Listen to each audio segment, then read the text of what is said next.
বিরাট কোহলিকে এখন অনেকে ডাকেন কিং কোহলি বলে, কিন্তু মডার্ন ক্রিকেটে কিংদেরও কিং আছেন একজন, sir Isaac Vivian Alexander Richards, Viv Richards.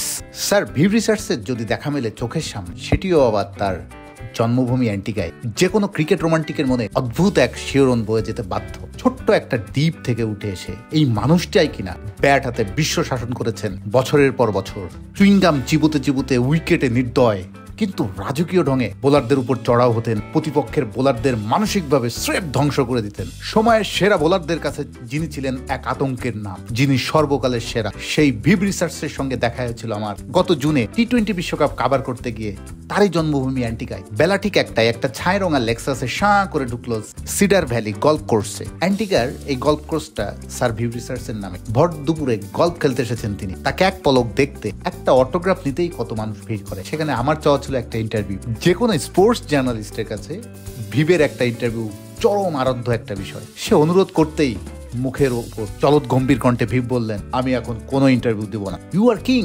একটু মন গলানোর চেষ্টা করতেই ভিভের পাল্টা জবাব, no I am not king, you are wrong. সঙ্গে আরো যোগ করলেন, তোমরা পারতে এইভাবে বিরাট কোহলি সাক্ষাৎকার নিতে, এখন কোনো সাক্ষাৎকার দেব না, এটা একান্তই আমার সময়। সাক্ষাৎকারের আশা ছেড়ে অমূল্য স্মৃতি জমিয়ে রাখতে, সেলফি ছবি তোলার অনুরোধ করতে সেটিতে সাড়া দিলেন ভিভ।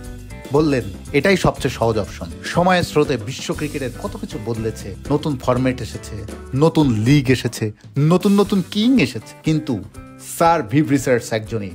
তার আবেদন, তাৎপর্য, গুরুত্ব, প্রভাব সবকিছুই অটুট, ঠিক আগের মতোই। এখনও তার চলন বলনের সেই রাজকীয়তা। আজ তার জন্মদিন। Happy birthday sir Viv Richards.